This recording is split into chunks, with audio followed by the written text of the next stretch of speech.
Sir basic जो theme है, जो फ्रेस्को थीम है, वो राजपूती जो कल्चर है सर, जो मिडाइवल टाइम से चलता आ रहा है सर, वो बेसिक थीम रहती है सर। कल्चर पे ज्यादा रहता जी है। सर। तो वैसे इस तरह से हम दीवारों पे जो चित्रकारी कर देते हैं, ये कोई एस्थेटिक सेंस है या कोई इसका हिस्टोरिकल सिग्निफिकेंस भी होता है आपके ख्याल में? सर एस्थेटिक सेंस तो है ही, उसके अलावा सर हिस्टोरिक सिग्निफिकेंस ज़्यादा होता है सर, बिकॉज हमारे जो हमारा कल्चर, जो कस्टम्स, जो रिचुअल्स हमारे, जो जो युद्ध की जो गाथाएं जो हमारी हैं, जो आगे की जनरेशन्स को हम पास ऑन करना चाहते हैं sir, primary purpose in buildings का, इन पेंटिंग्स का सर वो रहता है। जब बुक्स का चलन ज्यादा नहीं था। यस। हाँ हाँ, तो उस टाइम यही एक तरीका था। यस। तो राजस्थान का जो इकोनॉमी है, वो कौन से सेक्टर ज्यादा इस इकोनॉमी में कंट्रीब्यूट करता है? सर राजस्थान की इकोनॉमी में सर मौजूदा समय में सर रिन्यूएबल एनर्जी है सर, बाड़मेर की जो रिफाइनरी है, एंड सर टूरिज्म को सर सेक्टर का दर्जा प्राप्त है राजस्थान में, जो कि जीडीपी में, राजस्थान की जीडीपी में अप्रोक्सीमेटली 14% कंट्रीब्यूट करता है सर। उसके अलावा सर जो मिनरल्स जो हैं सर, ये सब जो हैं। तो मोटे तौर पे क्या हम राजस्थान को इंडस्ट्रियलिस्ट स्टेट कहें या एग्रीकल्चर स्टेट? सर राजस्थान को उभरता हुआ इंडस्ट्रियल स्टेट कहना मेरे नज़र में सही रहेगा sir. Primarily sir it is agriculture state. हाँ, क्योंकि ज्यादातर लोग तो आज भी एग्रीकल्चर से ही जुड़े हुए जी हैं, सर। डायरेक्ट और इनडायरेक्ट। या तो वो जोतते हैं या वो वहां बतौर लेबर काम करते हैं, चाहे इकोनॉमी बेसिक इंडस्ट्री से ज्यादा आती है। यस। तो आप तो देहात से हैं और उसको बखूबी समझते भी हैं देहात को। वहाँ आजकल ये व्हीट राइस का भी चलन हो गया। इस जो ये व्हीट और राइस का एक पैटर्न आ गया है, ऐसा क्यों है? हालांकि आपके यहाँ पे बाजरा और मस्टर्ड भी बहुत होती है। जी सर। खरीफ में बाजरा और मस्टर्ड ये नेशनल वाइड सबसे आगे है राजस्थान। फिर भी आपके गंगानगर में जो उधर नहर निकली थी आज से करीब 40-50 साल पहले, तो wheat rice wheat rice wheat rice क्या है? सर खासकर नदन राजस्थान में सर, इंदिरा गांधी कैनाल की वजह से और ग्रीन रिवॉल्यूशन की वजह से सर, और हरियाणा एंड पंजाब से प्रोक्सिमिटी की वजह से सर, वहाँ पे जो है व्हीट का एंड इम्पोर्टेंटली सर राइस का कल्चर जो है डेवलप हुआ सर। जिस क्षेत्र से मैं आता हूँ सर, वो अरावली के ईस्ट में पड़ता है सर। तो सर वो जो लार्जर गैंगेटिक बेल्ट है सर, उसके साथ प्रोक्सिमिटी रखता है सर, तो उसकी जो इन्वायरमेंटल कंडीशन है उस टाइप की है कि वहाँ पे वीट को भी ग्रो किया जा सकता है। वैसे तो आप डॉक्टर हो, फिर भी मैं ये जानना चाहूंगा कि आपने इस बात को कितना समझा कि डाइवर्सिफिकेशन क्यों नहीं हो रहा? लोग हमेशा जहां भी देखो वो व्हीट राइस की तरफ क्यों चले जाते हैं? सर हिस्टोरिकली हमारी फूड सिक्योरिटी के लिए जो है हमने sir wheat and rice formula को अपनाया था सर। बट सर अब जो है, एंड सर ऑल्सो पब्लिक की, सॉरी, गवर्नमेंट की जो पॉलिसीज़ हैं सर, वो जैसे सर एमएसपी है एक्सेट्रा, तो वो व्हीट एंड राइस को प्रमोट हिस्टोरिकली करती आई हैं। अभी सर पब्लिक की जो साइकी में है वो न्यूट्रिशनल सिक्योरिटी की बजाय फूड सिक्योरिटी अभी भी हमारे साइकी में है, जिसको सर हमें चेंज करने की जरूरत है। अब हमें, वो तो हमारी जरूरत है फूड सिक्योरिटी। जी सर। डेफिनेटली हमें व्हीट चाहिए, नहीं तो हमारे गोडाउन खाली हो जाएंगे। फिर वो जो डिस्ट्रीब्यूशन का हमने सिस्टम बनाया था पीडीएस, वो वहां पे हम पूरा नहीं कर पाएंगे उसको। तो ये तो हमारी जरूरत है। मेरा प्रश्न ये है कि उस जरूरत से ज्यादा हम पैदा कर रहे हैं, तो क्या सरकार की नीति जिम्मेवार है या लोगों का आसानी से व्हीट और राइस पैदा करना जिम्मेवार है? सर मेरी नज़र में सर दोनों ही फैक्टर्स को कंट्रीब्यूट करते हैं सर। सर गवर्नमेंट पॉलिसीज भी, बट सर अभी गवर्नमेंट पॉलिसीज जो है वो श्री अन्न के, अभी 23 क्रॉप्स का एमएसपी दे रहे हैं, व्हीट राइस का तो अकेले का नहीं दे रहे। फिर भी लोग व्हीट राइस पे क्यों खड़े हैं? सर इसमें सर डिमांड एंड सप्लाई दोनों जो फैक्टर्स हैं वो सर इसमें कंट्रीब्यूट कर रहे मैं तो कह रहा हूँ कि व्हीट हमारे पास बहुत ज्यादा है, जरूरत से भी ज्यादा है, हैं सर। फिर भी व्हीट को क्यों नहीं छोड़ रहे? सर अभी वीट के अलावा भी सर डाइवर्सिफिकेशन जो मिलेट्स का एंड अदर क्रॉप्स का जो है सर अभी प्रमोट किया जा रहा है। हमने मिलेट का ईयर भी मना लिया, लेकिन मिलेट का एरिया तो नहीं बढ़ा। आपके यहाँ बाजरा अगर मिलेट है, डेफिनेटली इट इज, और उसमें जितना एरिया तो उतना ही है, Yes. और उसका एमएसपी भी है। Yes. नहीं, ऐसा तो नहीं कि कि ये जो डाइवर्सिफिकेशन की क्रॉप्स, चाहे वो आपकी ऑयल सीड्स की है या पल्सेस की है, इनकी पैदावार पर एकड़ वीट और राइस से बहुत कम है, और इनके लिए हमने हाइब्रिड वैरायटीज या टेक्नोलॉजी ब्रेक थ्रू नहीं किया। सर निसंदेह सर राइस एंड वीट पे टेक्नोलॉजी के लिए काफ़ी काम हुआ सर, उनके यील्ड पे काफ़ी काम हुआ, परंतु सर उनके यील्ड में भी सर सिचुएशन आ चुका है। And sir pulses, oil seeds and millets की बात करें तो सर इनकी प्रोडक्टिविटी भी जो है एग्जैक्ट मैं डाटा नहीं बता पाऊंगा सर, परंतु इनकी प्रोडक्टिविटी भी अच्छी है सर। ठीक है, आप नहीं जानते क्योंकि आप मेडिको हो, इसमें आप थोड़ा सा इंटू करना, लिटरेचर देखना। हमारे यहाँ पल्सेस और ऑयल सीड्स पे ज़्यादा रिसर्च वर्क नहीं हुआ, वैरायटीज नहीं जो कि ब्रेक थ्रू हो गई। छोटे एक मस्टर्ड में जो 40% तक ऑयल सीड्स देती है, इसलिए मस्टर्ड का एरिया ज़्यादा बढ़ गया और मस्टर्ड फील्ड भी अच्छी है, बाकी तो दूसरी तो नहीं है। आज भी हम oil seeds, edible oil seeds हमें इंपोर्ट करना पड़ता है और पल्सेस में भी हम पीछे हैं। कारण ये भी है कि दालों की जितनी फसलें होती हैं वो बड़ी सुकुलेंट नरम, तो उसके ऊपर जो पेस्ट है और हमारा जो बीमारी का भी पैथोजन है वो बहुत जल्दी आता है। रेजिस्टेंट वैरायटी बहुत कम, इल्ड स्ट्रेन का जो जेनेटिकली जो इल्ड है वो पोटेंशियल भी कम है और बीमारियां भी ज्यादा आती हैं, तो फार्मर उसको प्रेफर नहीं करता। सो इसको जरा देखना है कि इनका वर्टिकल और हॉरिजॉन्टल इनकी इल्ड कम क्यों है और ये एरिया क्यों नहीं बढ़ रहा। This is a challenge. Yes, जो एग्रीकल्चर मिनिस्ट्री है उसके लिए बड़े चैलेंज भी, बहुत स्कीम बनाई, सारी आईसीआर इसी पे काम करी, सभी एग्रीकल्चर मिनिस्ट्री लाख कोशिश करी, फिर भी पीछे। चलो आप मेडिको हो तो जरा देखते हैं कि आपने ये जानते हुए भी आपने एंथ्रोपोलॉजी ले लिया। एंथ्रोपोलॉजी क्यों किया? सर जब मैंने अपनी प्रिपरेशन स्टार्ट की थी तो सर मैंने मेडिकल साइंस को और अदर सब्जेक्ट्स को भी सर एनालाइज किया था। तो सर मैंने पाया कि anthropology is a subject sir जहाँ पे मैं ना केवल अपने मेडिकल साइंस का नॉलेज अप्लाई कर पाऊँ। तो क्वेश्चन है आपका जेनेटिक्स वाला, एक पोर्शन ही तो है जो काम आएगा, बाकी तो सारा नया है।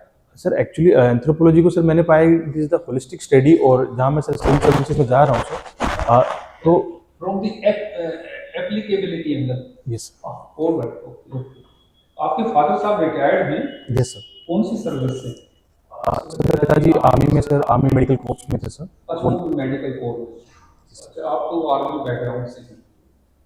तो मुझे ये बताएं कि आप अभी काम कर रहे हैं हिमाचल प्रदेश सरकार के अंदर, और can you enumerate few of the problems, कुछ ऐसी समस्याएं हेल्थ के अंदर जो हमारा देश आज देश के आगे हैं नेशनल लेवल पे, few of the problems, can you enumerate 2-3?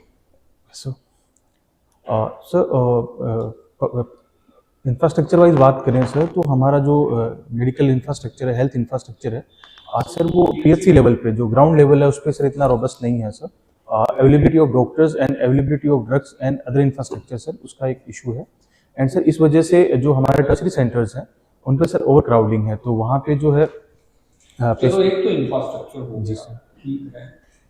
And sir हमारे कुछ डिजीज के बर्डन है जिनको सर हमारे मिशंस के थ्रू हम टैकल करने की कोशिश कर रहे हैं, जैसे टीबी है, मेल न्यूट्रिशन का इशू है sir. At the same time we are suffering with under nutrition and also obesity which is emerging issue in India sir. And also sir specifically बात करें सर ट्राइबल बेल्ट में, तो sir कुछ disease जैसे जो nutrition की वजह से होती हैं, सिकल सेल एनीमिया, जो कि अंडर न्यूट्रिशन की वजह से कुछ डिजीज हैं जैसे सर डायरिया, मलेरिया, वो ज़्यादा क्रीप इन कर रही हैं सर। ये जो कॉर्पोरेट हॉस्पिटल कल्चर जो आ गया, क्या ये बड़ी समस्या नहीं बनता जा रहा है आपके निगाह? जी सर, ये कॉर्पोरेट हॉस्पिटल सर एक जहाँ एक तरफ मेडिकल फैसिलिटीज़ को सर जो state of the art medical facilities हैं उनको प्रोवाइड कराती हैं सर, दूसरी तरफ जो आउट ऑफ पॉकेट एक्सपेंडिचर है सर इनकी वजह से वो थोड़ा इंक्रीज हो रहा है सर, जिसको सर गवर्नमेंट थ्रू रेगुलेशन जो है चेक कर रही है सर। जब गवर्नमेंट ने ये कहा कि हमें तो हर जिले में एक मेडिकल कॉलेज चाहिए, आज नहीं तो 10 साल के बाद हो जाएंगे, तो इन कॉर्पोरेट हॉस्पिटल का क्या हाल होगा? सर गवर्नमेंट का जो प्लान है 1 डिस्ट्रिक्ट 1 मेडिकल कॉलेज सर, वो sir to the ground medical facilities और एक वर्कफोर्स डेवलप करना डॉक्टर्स का, वो है सर। कॉर्पोरेट हॉस्पिटल्स का सर जो बेसिकली जो पेशेंट बेस है सर, वो सिटी रिलेटेड होता है सर। तो इन माय ओपिनियन सर, ये दोनों ही स्ट्रक्चर जो है हमारे हेल्थ के लिए और सर इंडिया को एक मेडिकल टूरिस्ट हब बनाने के लिए जरूरी है sir. Alright, okay. So, are you knowing few of these schemes? आपको पता है अच्छी अच्छी जो दो स्कीमें, बड़ी स्कीम जो है ना हेल्थ के अंदर सेंट्रल गवर्नमेंट की और स्टेट के साझे से जो चली हुई है, सबसे बड़ी स्कीम आपके निगाह में कौन सी है? सर आयुष्मान भारत है सर, और प्रधानमंत्री ये एनएचएम इटसेल्फ एक बड़ी स्कीम है, इसके बगैर तो इंफ्रास्ट्रक्चर मैचिंग नहीं हो सकता। आयुष्मान बाद में आया, Yes. दो बड़ी स्कीम है। ये जो आयुष्मान अब आया है और हम कैशलेस पे आ गए, रोजाना खबरें आती हैं स्कैंडल की, स्कैम की, इन हॉस्पिटल के साथ मिलके। ये सिर्फ खबरें ही हैं या वास्तव में है, धरातल पे कुछ इसका वास्तव देखते भी हो आप कुछ? सर अनफॉर्चुनेटली सर, ये एक रियलिटी बन चुका है सर। क्योंकि सर जो इम्पेनल्ड हॉस्पिटल्स होते हैं वो अपना प्रॉफिट मार्जिन निकालने के लिए या यूँ कहें नॉन रिक्वायर्ड जो प्रोसीजर्स हैं उनको सर कर रहे हैं। जिसके लिए सर जिस बात की राजस्थान गवर्नमेंट में सर, तो सारा प्रोसीजर जो है वो डिजिटलाइज कर दिया गया है, ताकि ओवर प्रिस्क्रिप्शन या अननेसेसरी के जो टेस्ट एंड एडमिशंस हैं वो ना हो सर। और ये जेनरेटिव मेडिसिन जो है, जेनेरिक मेडिसिन, और आपकी जो स्पेसिफिक ब्रांडेड मेडिसिन जो रिकमेंड करते हैं डॉक्टर, ये किस हद तक जो अखबारों में हम सुनते हैं, किस हद तक सत्य है? सर जेनेरिक मेडिसिन का एंड ब्रांडेड मेडिसिन का सर बायोवैलेंसी सेम होता है sir, medically both are equal sir. But sir because of regulation issues and because of production issues, generic medicine कई बार जो CDSCO के जो मेडिकल प्रोटोकॉल्स हैं उनको फुलफिल नहीं कर पाती है। इस वजह से सर इशू होता है, जैसे सर अभी रिसेंटली रेबीज वैक्सीन का या सिरप के सर जो इशू हुए थे। तो सर इसके लिए सर जो CDCS है, उन्होंने सर एक रिवाइज्ड स्टैंडर्ड एम गाइडलाइंस जो है प्रिस्क्राइब की हैं, जिनके तहत सर मैन्युफैक्चरिंग जो है वो काफ़ी स्ट्रिक्ट, सर्विलेंस जो है काफ़ी स्ट्रिक्ट कर दिया गया सर। एंड काफ़ी जो MSME जो स्मॉल फार्मा कंपनीज हैं जो इनको नहीं फुलफिल कर पा रही हैं सर, उनको शट डाउन भी किया जा रहा है। मुझे तो फ्रैंकली ये बताएं कि क्वारंटाइन, सॉरी, जब जो हमारा ये कोविड आया, कोविड के टाइम में हमने दो जो टीका दोनों वैक्सीन हमने लॉन्च की। आज उसका बड़ा क्रिटिसिज्म होता है और हेल्थ मिनिस्ट्री ने उसके ऊपर अपना कोई वाइट पेपर या कोई अपना कोई कमेंट दिया नहीं। तो ये खाली अफवाहें हैं या कोई फैक्ट भी है? सर कोविड वैक्सीन की वजह से जो पब्लिक में सर एक परसेप्शन बना है कि जो हार्ट डिजीज इसकी वजह से हार्ट में बढ़ गई है, सर मेडिकली अभी स्टेब्लिश नहीं है सर, इस पर रिसर्च चल रही है। परंतु सर उस कोविड के समय में जो इम्यूनिटी से रिलेटेड चेंजेस बॉडीज में आए थे, उनके हमारी बॉडी एक्सीडेंटल लाइफस्टाइल की तरफ जा रही है, और उस पर अचानक से वायरल लोड आना, उसके बाद सर जो कोविड वैक्सीन का जो इम्पैक्ट है, उसके लिए अभी मैं कहूँगा सर कि अभी एविडेंस नहीं है सर। अच्छा, आप तो इसको सपोर्ट नहीं करते, तो इसको जरा आप पढ़िएगा, देखिएगा, ये डिस्कशन का हिस्सा बन सकता है। अच्छा, आप हिमाचल में रह रहे हैं, तो वहाँ जो हिली एरिया है उनकी कुछ पर्टिकुलरली अर्बनाइज्ड हिली एरिया, उनकी कोई स्पेसिफिक प्रॉब्लम जो आपकी निगाह में आपका ध्यान आकर्षित करती है? सर जनरल प्रॉब्लम्स और हेल्थ रिलेटेड। एक तो हेल्थ हो गया, सर एक डॉक्टर की तरह से मत देखिए। जी सर, मैं शिमला में रहता हूँ सर, तो वहाँ पे general problem sir over crowding का। ओवर क्राउडिंग की तो क्लीनिनेस की भी साथ ही आई एसोसिएटेड है। Yes, अब क्लीनिनेस की है तो फिर वो है प्रॉब्लम, इसमें बीमारियां भी आएंगी। Yes and so what can be the solution? Sir जो प्रशासन है सर, सबसे पहले सर डिकंजेशन जो है सिटी का कर रहा है सर, जैसे हॉस्पिटल जो है सर वो सिटी के बाहर बनाए गए। दोस्तों सर हिली टेरेन है सर, तो वहाँ कंस्ट्रक्शन को, इंफ्रास्ट्रक्चर को भी रेगुलेट किया जा रहा है, ताकि जो कैपेसिटी है वो बीच ना हो। Municipal corporation of Shimla sir एक सोल्यूशन सीवेज कलेक्शन के लिए लेके आए हैं सर, प्लास्टिक की तो सर वो door to door collection. So you mean to say we can do, but enforcement is very poor. Sir enforcement अभी अच्छा हो रहा है sir. And participative public participation भी कम है। जी sir, public sir unfortunately it is true sir कि जो टूरिस्ट वहाँ शिमला में जाते हैं सर, टूरिस्ट लोकल टूरिस्ट के अलावा वो खुद भी ऐसे ही। ये सर एजुकेशन एंड सेंसिटिविटी की ज़रूरत है sir. Okay, this is your second interview. Yes तो पहले क्या स्कोर आया? Sir 130। 130 is very discouraging, what happened? Sir I found the real interview entirely different from my mock, so sir तो इस बार आप ज्यादा मॉक करें। yes sir, I'm doing sir. कब है interview? Sir 12th of Jan। Jain तो आ गई। जी सर। तो फिर मॉक ज्यादा करोगे तो डिस्टर्ब हो जाओगे। एनी हाउ, आप ये डिसाइड करना, आप देखना, मॉक तो जरूरी है। जी सर। अब आपने अनेक बार प्री किया है, आप एडमिन सर्विस में इतना आपने मेहनत किया, मेडिसिन को स्टडी किया है, एडमिनिस्ट्रेटिव सर्विस में क्यों आना चाह रहे हैं? एक्चुअली जब मैं एमबीबीएस करता था तो हम लोग गांव में कैंप्स लगाते थे सर, पीयर बेस्ड कैंप लगाते थे। तब मैंने सर देखा कि हमारे जो कैंप्स होते थे उनमें जो हेल्थ की समस्याएं हैं सर, वो primarily socio economic backgrounds and other environmental background से जुड़ी हैं सर। तो सर मेरा जो इंटरेस्ट है वो इनके सॉल्यूशन की तरफ होने लगा। तो सर मैं होलिस्टिक सोल्यूशन की तरफ जाने लगा। तो इस प्रकार से सर मेरा जो इंटरेस्ट है सिविल सर्विसेज की तरफ आया।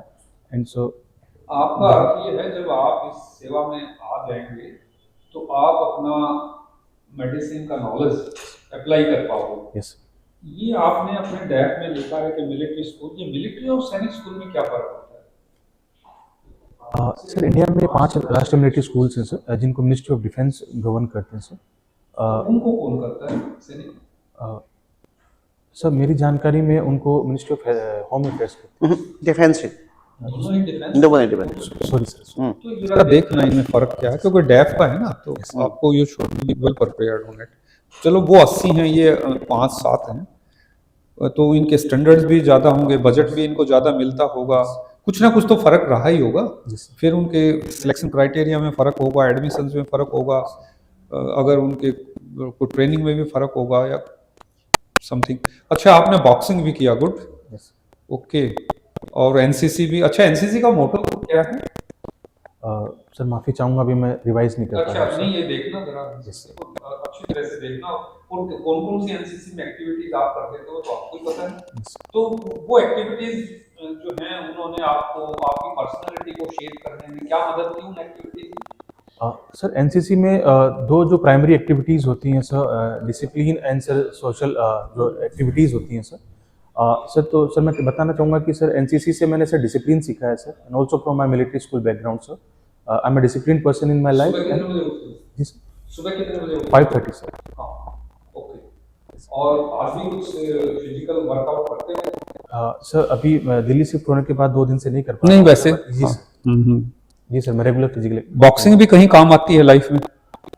सर अभी तो स्कूल के बाद कभी बॉक्सिंग नहीं कर पाया मैं, परंतु सर जो बॉक्सिंग ने जो वैल्यूज दी हैं sir, like sir calmness sir. क्यों बॉक्सिंग ने आपको बहुत बड़ा स्टाउटनेस दिया, वो कहीं काम आया कामनेस के अलावा? सर बॉक्सिंग एक्चुअली जो परसेप्शन है कि it's aggressive game sir, in reality it is aggressive नहीं है, लेकिन स्टाउटनेस तो आती है। जी सर। स्टाउटनेस, आप स्ट्रेंथ तो आती है आपको, तो स्ट्रेंथ कहीं काम तो आई होगी।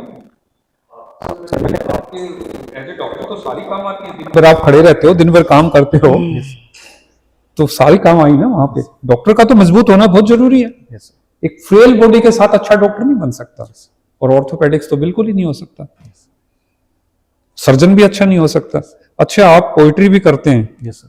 कोई एक लाइन सुनाए, जो मेरी आखिरी क्वेश्चन है ये, सर जो आपने खुद लिखा हो, याद भी हो। जी सर, मैं अपनी कविताएं लिखता हूँ सर खुद से। सर मैं मेंटल हेल्थ पे कुछ आपको बताना चाहूँगा सर, कि sir across the ages sir मैंने कुछ लिखा है कि जीवन की धूप छाव में उम्र के किसी पड़ाव में, जीवन की धूप छाव में उम्र के किसी पड़ाव में, उदासी जब छाने लगे, तन्हाई जब आने लगे, चिड़चिड़ा हो मन हर बात पे, छिड़का हो नमक जैसे घाव पे, चिड़चिड़ा हो मन हर बात पे, छिड़का हो नमक जैसे घाव पे, मन मस्तिष्क का भारी होना, आत्मनिष्ठ की तैयारी होना, आत्मनिष्ठ की तैयारी होना, रुको, रुको समझो बात को, सुलझाओ अपने हालात को, रुको समझो बात को, सुलझाओ अपने हालात को, आज जो पहाड़ है कल वो केवल कण होगा, जीत लो तुम मन को अपने, यही सच्चा रण होगा। बहुत बढ़िया, बहुत प्लीज। Yes,